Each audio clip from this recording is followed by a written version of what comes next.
勾线的时候，其实有一点点像，在被割肉，玩那种断流的笔芯儿划在身上那种感觉，会比你去打针更厉害一些。情况就好像拿着一支针，不停在同一个位置不停插，就像很多只蚂蚁一直在咬噬着你的皮肤一样，是摔倒在水泥地上擦破皮的这种感觉，比拔牙还疼。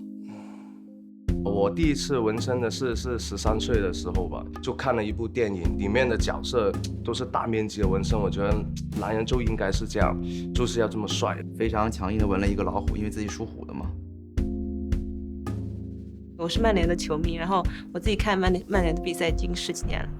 小恶魔是曼彻斯特联队的队标上面的一个图案。我想要挑一枚可以比较有个性一点的对戒，所以说我们就想到了去纹这样一个对戒的纹身。因为他生日是在11月，我生日是在9月的21号嘛，所以就想到用罗马数字去做一个这样的展示。大概孩子3岁的时候，就希望可以送一些比较特别的生日礼物给他。第一次他画了一个是飞机嘛，那个时候他也喜欢做一个宇航员，就有这个梦想嘛，我就想起来是不是可以纹在身上呢？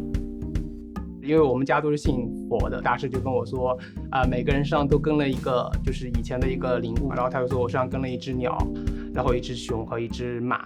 我第一反应就可能说这是一个很好的灵感吧。一个理论是地球空心说，虽然是一个伪科学，但是图也很好看，猜测也是很浪漫的，所以我就选择纹这个东西。就我腿上这个是自己给自己纹的，就我能切身体会到那种自己扎自己的那种疼痛感，蛮爽的。是 give me money， 就是会鞭策自己多赚点钱。而这个图的意义就在于，虽然我的内心里面可能住着一个恶魔，但是我无论是哪一面的我都是渴望爱的，渴望被爱的。但是有很多人就是说的这个恶魔的形象特别像牛魔王，我真是挺无语的。因为我妈是美国人，我爸是蛮传统的上海人，我爸一直喜欢开玩笑，就是你是 Made in China， 但是你是美国生的。我在脖子后面纹，因为衣服后面的标签一直都是在这里的，然后一直会写 Made in China。刚开头那几天我都特别害怕会给家里人看到，我都怕他会把我的手给砍下来。一开始是纹完不敢跟父母讲，后来有一次就是我在背对着我爸，然后上网，然后我爸就指着我说，你项链戴反了。然后我说爸爸那个是纹身，然后才跟他承认。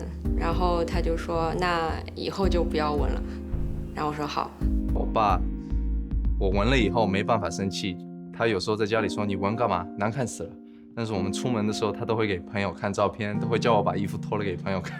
我父亲做警察这个职业以前的时候，有一个纹身，他必须把这个纹身去掉。当时是有那种专门给汽车磨轴承的一种机器，他自己把胳膊在这个机器上蹭，然后血肉模糊，他又到一个医院，在大腿内侧割了一块皮放到上面。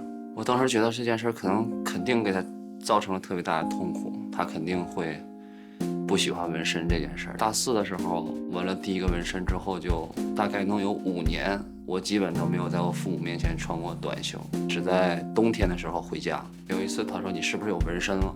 我说是纹身。他当时没有责怪我，他说你要是喜欢，那你就做。刚开头纹的时候，我可能会出去的时候可能就算冬天，可能我可能会把这个撩起来。但是现在夏天我也想穿一个长袖，因为不想给人家看，他们会想这是不是坏人啊什么之类的。嘴是长在别人身上的 ，whatever 啊，他爱说什么就说什么呀。当我觉得一件事情值得我去这样做的时候，我才会去纹。如果只是为了好看，那不如用贴纸贴而已。每一次纹完身之后的当天，你都会想这辈子再也不纹身了。但是等养好的时候，你又会想继续去纹。也是又偷偷的去纹了，因为好像已经无法阻止想纹身的这颗心了。肯定是还要纹的，只要有时间就会往身上添。比如说如果未来的小孩出生，我会考虑纹个名字上去之类的。